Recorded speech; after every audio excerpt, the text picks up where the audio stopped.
The test is in four-part, Part 1, Part 2, Part 3, and Part 4. Now look at Part 1. Part 1. You will hear a woman talking on the telephone to a man about a car he is selling. First, you have some time to look at questions 1 to 4.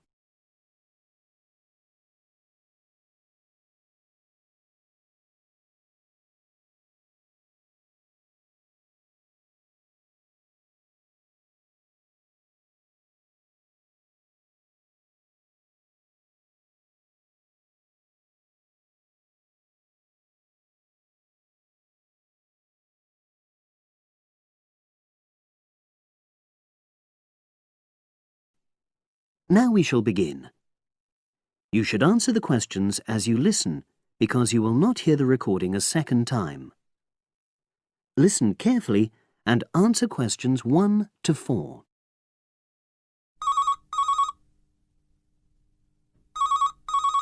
Hello, Brian Park speaking.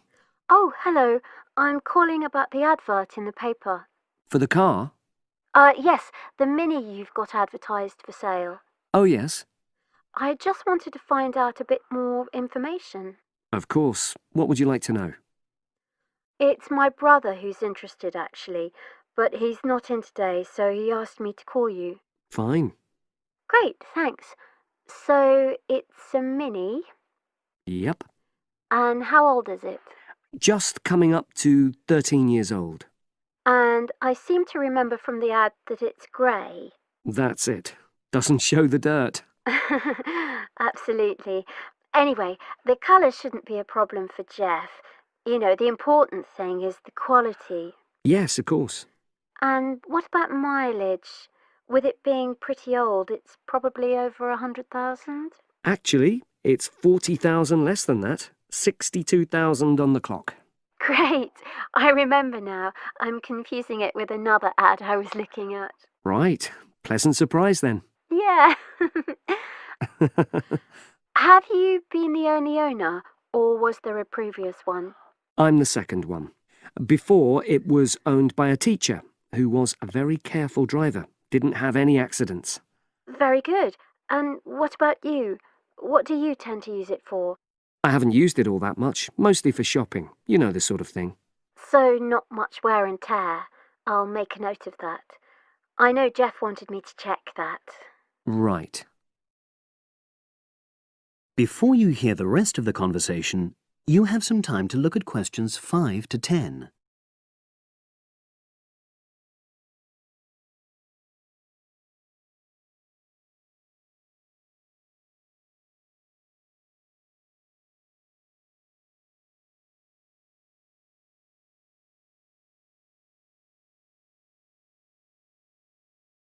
Now listen and answer questions 5 to 10.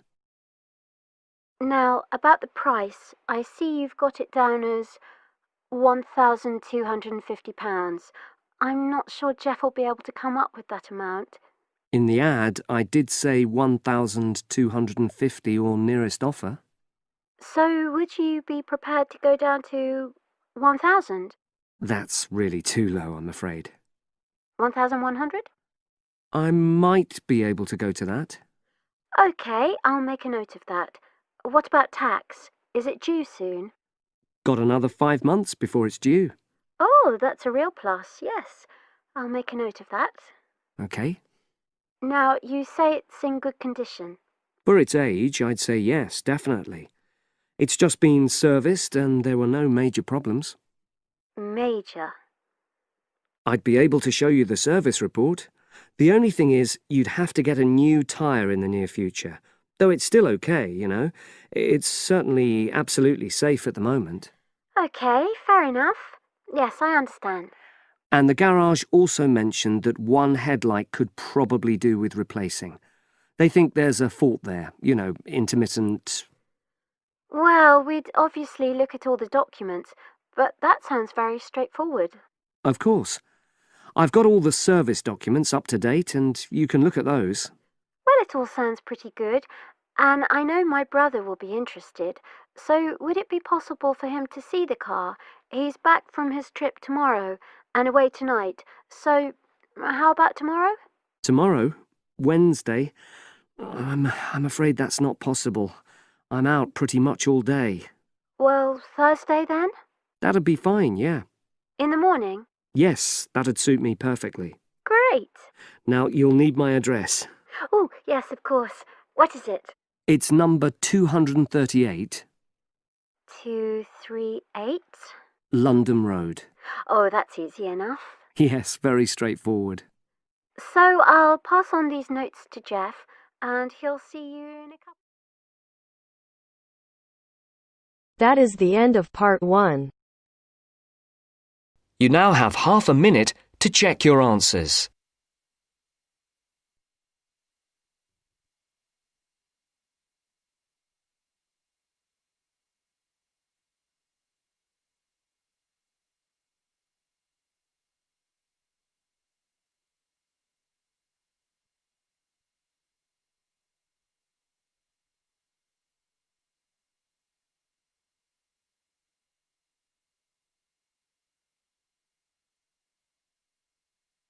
Now turns to part 2. Part 2. You will hear two students talking about a class assignment about wild bird rescue and rehabilitation. First, you have some time to look at questions 11 to 15.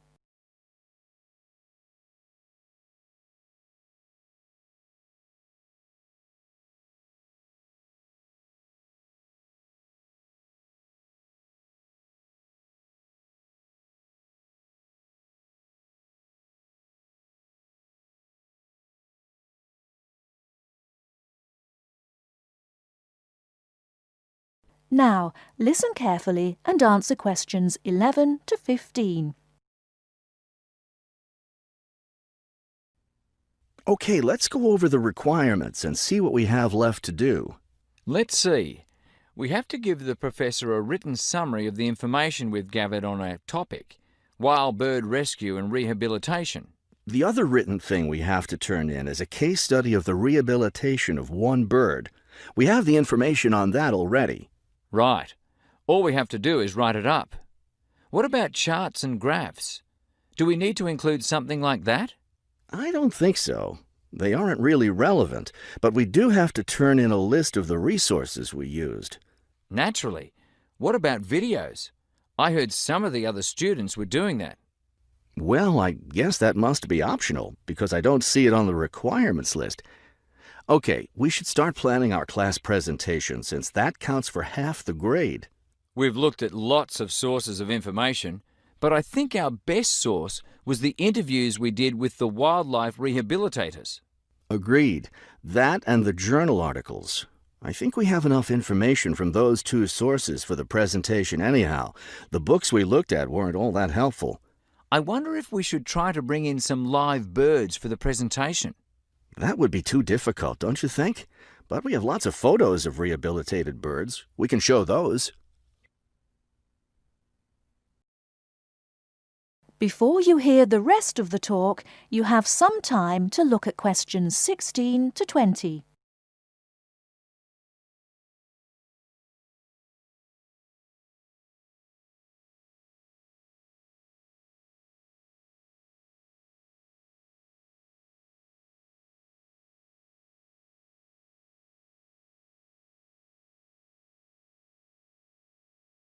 Now listen and answer questions 16 to 20.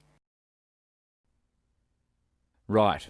Okay, I think we should start by talking about how to rescue a bird. Probably first we should help people understand which birds need rescuing. Yeah, that's really important.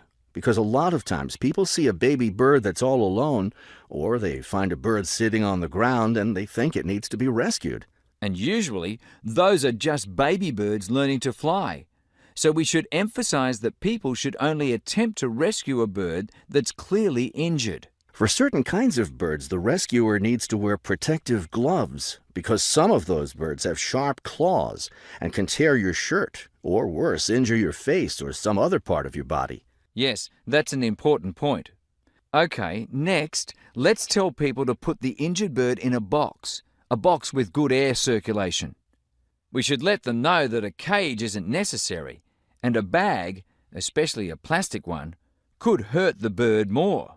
Another thing we need to say is that the best way to help the bird stay calm is not by petting it or talking to it, but by leaving it completely alone. Then people should take the bird to the bird rescue center as soon as possible. Right. And we should also point out that when they're driving the bird to the rescue centre, it's better not to play music on the radio or talk loudly, because those things just stress the bird. Yes, it's better just to speak quietly while you have the bird in the car. Okay, we've got that part covered. Next, we should talk about what happens at the rescue center. That is the end of part 2. You now have half a minute to check your answers.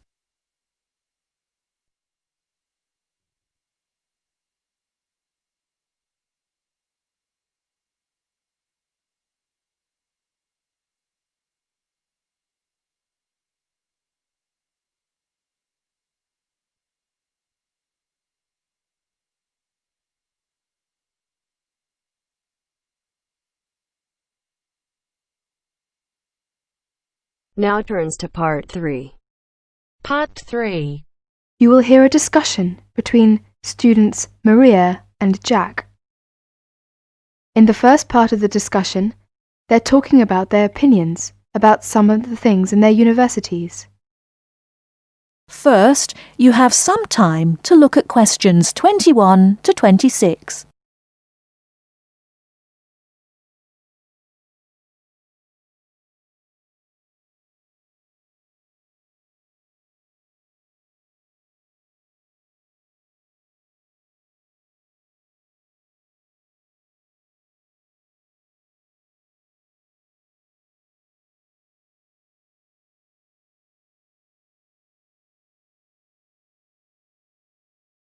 Now listen carefully and answer questions 21 to 26.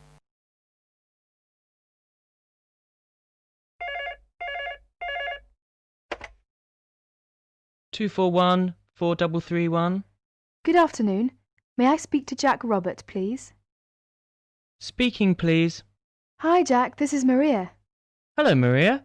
How are you getting on there? Fine. I arrived in Nottingham yesterday. I've just settled down and I live on the campus of Nottingham University. Oh, that's good. Do you like the campus?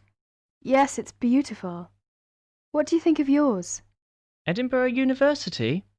It's marvellous. It's on a hill and very close to the sea. I like it very much. It sounds beautiful. Jack, what's the weather like there? Oh, it's fine and sunny. It's said that the weather here is very nice in summer, but awful in winter. What's the weather like in Nottingham? Well, it's a bit depressing. It's been raining since yesterday. I can't go out, so I have to stay in my room. What about your room? Is it a nice one? Yes, it's small and elegant. How about yours? Mine is an ordinary one. It's a twin study room. I share it with one of my classmates. He's intelligent and very friendly. We're getting on quite well. How's your roommate?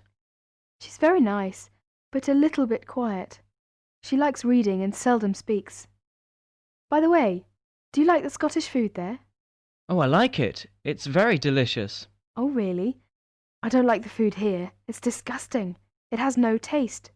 I have to cook for myself in my room. Well, Maria, as the saying goes, when in Rome, do as the Romans do. Come on, don't be too choosy. Oh, someone's at the door. I have to answer it, Maria. I'll call you this evening. Bye. Bye. Ellen, a student union officer, is conducting a survey about the university facilities. She is asking 2 students about their opinions. Before you hear the rest of the talk, you have some time to look at questions 27 to 30.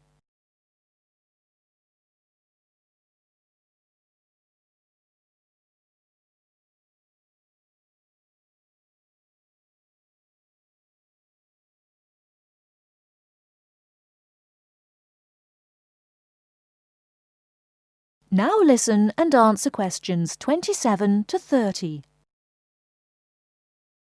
I'm Alan, and I work for the Student Union. Now, I'd like to hear your opinions about a few things in the university. We've asked for some volunteers to help us conduct this survey into how satisfied students are with the university facilities. First of all, let's take the lecture rooms. We could score them, for instance, 1 is excellent, 2 satisfactory, 3 rather poor, and 4 really bad. Robert, you first, please. What do you think about the lecture rooms here? Not so good, I'm afraid. I would score 3. They're too small for one thing. Sometimes we can hardly find a seat. Yes, but that doesn't happen very often. Personally, I think they're all right. They're comfortable, and the acoustics are quite reasonable. It doesn't matter where you sit, you can always hear the lecture. I would give 2 for them. How do you feel about the car parking facilities? Are they adequate? You must be joking! I can never find a car parking space when I need one, and when I finally do, it's a very long walk to the university's teaching building. I'd give it a 4. I'm afraid I also agree. We need more car parks urgently. This is perhaps one of the major shortcomings of this campus. It gets a 4 from me as well. I come to the university 20 minutes early just so I can drive around looking for a parking space. What about the computer centre then? I think it's first class. The software base contains a large selection of learning programs, language games, and word processing facilities. I would give a score of 1. I quite agree with you. It's very modern and also under the supervision of qualified staff who can offer help to us while we work, should we need them. Oh, good. Well, what do you think of the library facilities? Let's say the periodical room first. Well, I've scored that 3.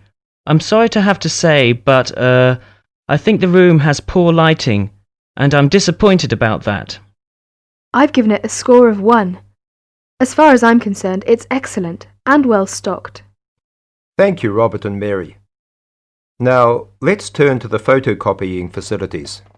I would give it a score of 2. Personally, I think it's all right and it's very helpful. Huh? I would score 3. I think it's too expensive for photocopying, and there are not enough machines. Sometimes we have to stand in a line. Okay. Now, let's talk about the... That is the end of part 3.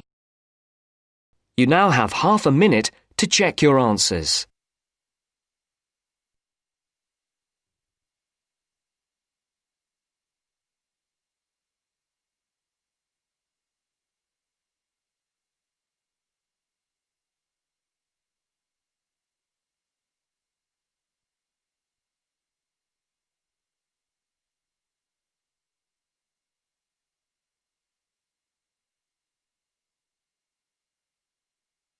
Now turns to part 4. Part 4. You will hear a talk on local businesses at a university business centre. First, you have some time to look at questions 31 to 40.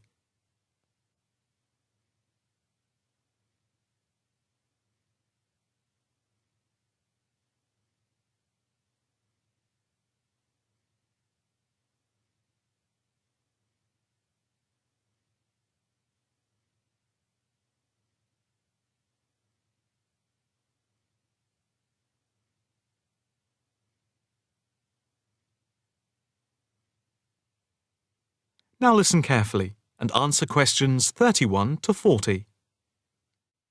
The subject of this evening's talk at the North Bank Business Centre is local businesses in the area surrounding the university and the benefit they bring to the employment prospects of people in the local area, especially young people at the beginning of their career. We established the centre in response to approaches from several business people in the area who had wanted to start up new businesses, but who had not managed to find any help locally and did not know where to turn. Moreover, they had all, without exception, come up against enormous bureaucratic obstacles. We therefore invited them in as a group to meet the members of the department and the students. Stemming from that is the centre. which now focuses mainly but not exclusively on business startups. Just after the centre was set up, snapshot research conducted by the department over the telephone gave some startling results. The information about local businesses revealed that 3 out of every 10 local business startups that we could collect information on had failed within the first 6 months, and another 5 had gone within the year, leaving only 2. The most common reasons given for the businesses closing were, first, high rents, which are 33% higher than the national average due to the area being very central. Second, lack of knowledge about grants, basically because of ignorance about how to access them. And thirdly, a lack of business support, because they did not know where to obtain advice from. Since the centre came into existence 3 years ago, we have helped change this climate of failure. The current statistics show a remarkable turnaround in the fortunes of local businesses. And now, after a year, only 2 businesses close out of every 10, compared to 8 before the centre was set up.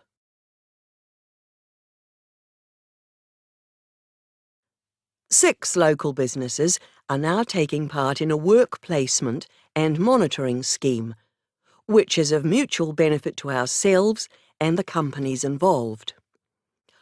O Foods, a small start-up company with 9 employees involved in organic food and based at a local market, has 1 final year graduate doing a year-long study on improving the stock turnaround. This was a particular problem because the company found that they were losing sometimes up to 30% of their stock. Another start-up is Innovations, which deals with producing video games.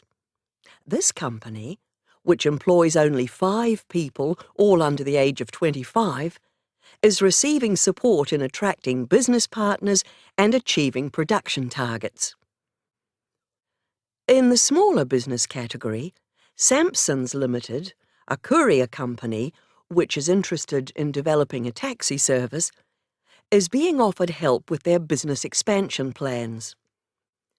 Another small niche company called Vintage Scooter, which specialises in revamping old scooters, is taking part in a product monitoring scheme, offering customer service up to a year after purchase to check the quality of their restoration.